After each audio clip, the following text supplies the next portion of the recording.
15ই August জাতি মুক্তি পেয়েছিল, মিষ্টি দোকানে মিষ্টি পাওয়া যায়নি, মিষ্টি শেষ হয়ে গিয়েছিল। দলের সহসভাপতি আব্দুল মালিক উকিল শেখ সাহেবের পতনের পরে বলেছিল ফেরাউনের পতন হলো। প্রিয়াঙ্কা গান্ধী কয়েকদিন আগে বলেছে যে আমার দাদি পরিকল্পিতভাবে পাকিস্তান ভেঙেছিল, এবং শপথ ছাড়াই প্রেসিডেন্ট হয়েছেন, নিজেকে প্রধানমন্ত্রী ঘোষণা করেছেন। এগুলো তো কোনো কনস্টিটিউশন কভার করে না। 72 সালের সংবিধানটা তো বহু প্রশ্নবিদ্ধ। আমি পরবর্তীতে সেই স্মৃতি বিজড়িত 32 এটাকে ভাঙ্গা তো হলোই, এরপর আবার এটাকে 15ই আগস্ট যেই দিনটাতে বঙ্গবন্ধুকে হত্যা করা হয়েছে, সেই দিনটাকে স্মৃতি বিজড়িত এই ঘরটাকে দেখবার মতো অনেকেরই আশা আকাঙ্ক্ষা থাকতেই পারে, কিন্তু তাদের কিন্তু যেতে দেওয়া হয়নি গতকালকে যে আমরা দেখেছি। এটাকে আমি কালকে একটু ব্যস্ত ছিলাম, আমি ফলো করতে পারিনি। আমি যেহেতু উনি বাংলাদেশের স্থপতি, এটাতে কোনো সন্দেহ নাই, তবে উনি এটা আর্কিটেক্ট থাকলে উনি এটা ঘোষণা দেননি।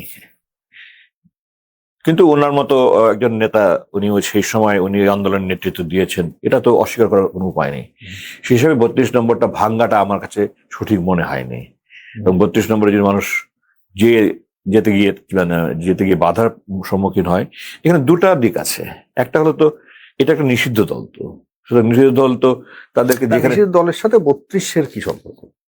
32 তো ধরেন 1971 সালের যারা ওখানে যেতে চায়, কালো পতাকা দেখায়, তারা তো তার মানে তারা ওই নিষিদ্ধ দল করে। তো নিষিদ্ধ দল দেখে যেখানে সেখানে মানুষ যাকে তাকে ধরছে। আওয়ামী লীগ যেমন জামাতকে ধরেছে, এই সরকার ধরছে। এটা তো আইন দিয়ে তো আপনি এটাকে একটা নিষিদ্ধ দল করলে সরকারের অধিকার আছে কাউকে গ্রেফতার করা, কাউকে মানে নিষিদ্ধ দলের অ্যাক্টিভিটি গুলি এটার অজুহাতে বিভিন্ন কোনো না কোনো কারণে পরিচালনা করবার একটা ক্ষেত্র হতে পারে বলে অনেকে হয়তোবা সরকার কি কারণে করেছে না করেছে এটা আমি ঠিক জানি না। আমি যেটা বললাম গতকালকে আমি একটু নিউজ ফলো করতে পারিনি, আমার গতকালকে 15 আগস্টকে ওরকম ভাবে কাউকে ওখানে যেতে দেওয়া হয় না। 15 August 15 August it's a forgotten history আমি মনে করি। 15 আগস্ট জাতি মুক্তি পেয়েছিল। 15 আগস্ট কেউ প্রকাশ্যে না নিলে বলেনি, মিষ্টি দোকানে মিষ্টি পাওয়া যায়নি, মিষ্টি শেষ হয়ে গিয়েছিল। আওয়ামী লীগ তো একটা মিছিল কোনোদিন প্রতিবাদ করেনি, মিছিল বরং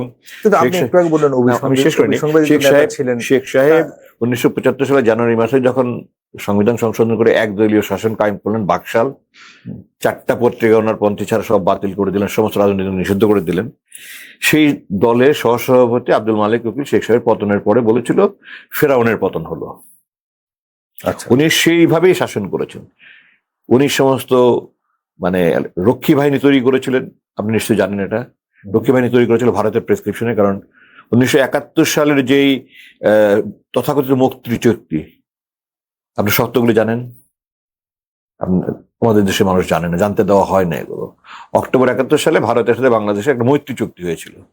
আমি আপনাকে 3টা মেইন ধারা বলি, ওই বই আছে, আমি যে আওয়ামী লীগ নেতার বইয়ের রেফারেন্স দিলাম, 266 দিন স্বাধীনতা। 1 নম্বর, বাংলাদেশে কোনো সামরিক বাহিনী থাকবে না, ভারতের সেনাবাহিনী এই দেশে থাকবে, সরকার চালানোর জন্য একটা প্যারামিলিশিয়া ফোর্স থাকবে, এবং সেই ধারা অনুযায়ী রক্ষী বাহিনী করা হয়েছিল। 2 নম্বর, বাংলাদেশের প্রশাসনে যারা প্রত্যক্ষভাবে মুক্তিযুদ্ধে অংশগ্রহণ করেছে তারা বাদে সিভিল অ্যাডমিনিস্ট্রেশন সবাইকে সরিয়ে দিতে হবে, ভারতের প্রশাসনের লোক এসে এই দেশ চালাবে।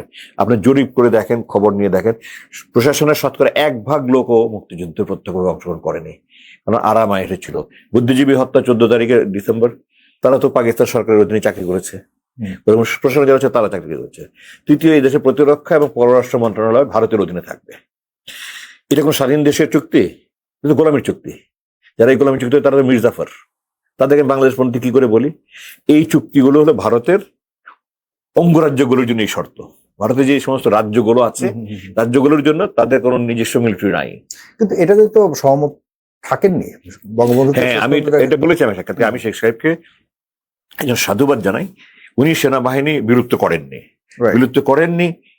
এটার আমি যে মনস্তাত্ত্বিক দিকটা চিন্তা করি সেটা হলো, যে সেনাবাহিনী মুক্তিযুদ্ধ শুরু করেছে এবং আত্মাহুতি দিয়েছে, যুদ্ধ করেছে 9টা মাস, তাদেরকে বিরক্ত করলে একটা অভ্যুত্থান হতে পারতো, এই আশঙ্কায় হয়তো উনি করেননি।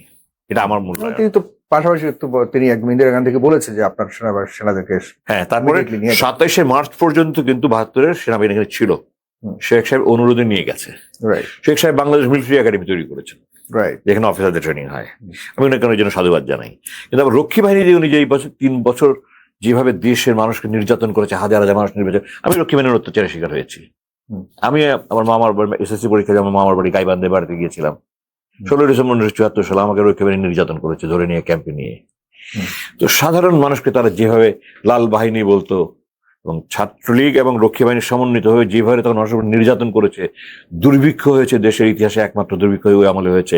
বুকা মিছিল, এখন যেখানে সুগন্ধা বিল্ডিংটা ওটা ছিল আব্দুল মোমেন, উনি আপনার খাদ্যমন্ত্রী ছিলেন, ওনার বাসার সামনে ভুকা মিছিল উপরে গুলি করে মানুষ মেরেছে।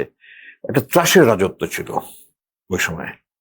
এই দুর্ভিক্ষের সময় শেখ কামালের বিয়ে হয়েছে 1971 সালের বঙ্গবন্ধু আর পরবর্তীতে যে শাসক বঙ্গবন্ধুর সাথে এক্স্যাক্টলি, মানে উনি আন্দোলনের নেতৃত্ব দিয়েছেন। অ্যাকচুয়ালি আমি আমার মূল্যায়নে he is a monster created by র, যেটা প্রিয়াঙ্কা গান্ধী কয়েকদিন আগে বলেছে যে আমার দাদি পরিকল্পিতভাবে পাকিস্তান ভেঙেছিল। এবং উনি যেহেতু একজন ভালো বক্তা ছিলেন, আবেগী ছিলেন, কিন্তু উনি একজন স্টেটসম্যান ছিলেন না। এবং আওয়ামী লীগের ইতিহাসে যদি দেখেন, শেখ সাহেবের স্পিকার পিটিয়ে মেরেছে, তোফায়েল আহমেদ আব্দুল মালেককে পিটিয়ে মেরেছে। তারা শেখ সাহেবের বই পড়ে দেখবেন সে ছাত্র জীবন থেকে বহুবার জেলে গেছে, সমস্ত মানে মারামারি করে। সে ক্যালকাটা বেকার হোস্টেলে থাকতো, ওখানে মারামারি করেছে। আমি জানি না উনি আনুষ্ঠানিকভাবে সরওয়ার্দীর বডিগার্ড ছিল কিনা, আবার তাকে সবাই সরওয়ার্দীর বডিগার্ড বলে, বিকজ উনি ভালো বক্তৃতা দিতে পারেন, উনি পরিশ্রম করতে পারেন, উনি সুসংগঠিত করতে পারেন, কিন্তু নেতৃত্ব দেওয়ার ক্ষমতা ওনার মধ্যে নাই। একটা নেতার মধ্যে, নেতার কিন্তু আবেগ থাকলে হবে না, আবেগটাকে কন্ট্রোল করতে পারতে হবে। জোশ আর হুশ এই দুটো যদি ব্যালেন্স করতে না পারে একজন কেউ ভালো হতে পারে না, ভালো নেতা হতে পারে না। উনি প্রাথমিক পর্যায়ে গিয়েছিলেন যখন স্টেটসম্যান হয়ে গেছেন, উনি যখন উনি প্রধানমন্ত্রী প্রেসিডেন্ট হয়ে গেছেন, উনি তো শপথ ছাড়াই প্রেসিডেন্ট হয়েছেন, নিজেকে প্রধানমন্ত্রী ঘোষণা করেছেন। এগুলো তো কোনো কনস্টিটিউশন কভার করে না। উনি 72 সালের সংবিধানটা তো বহু প্রশ্নবিদ্ধ।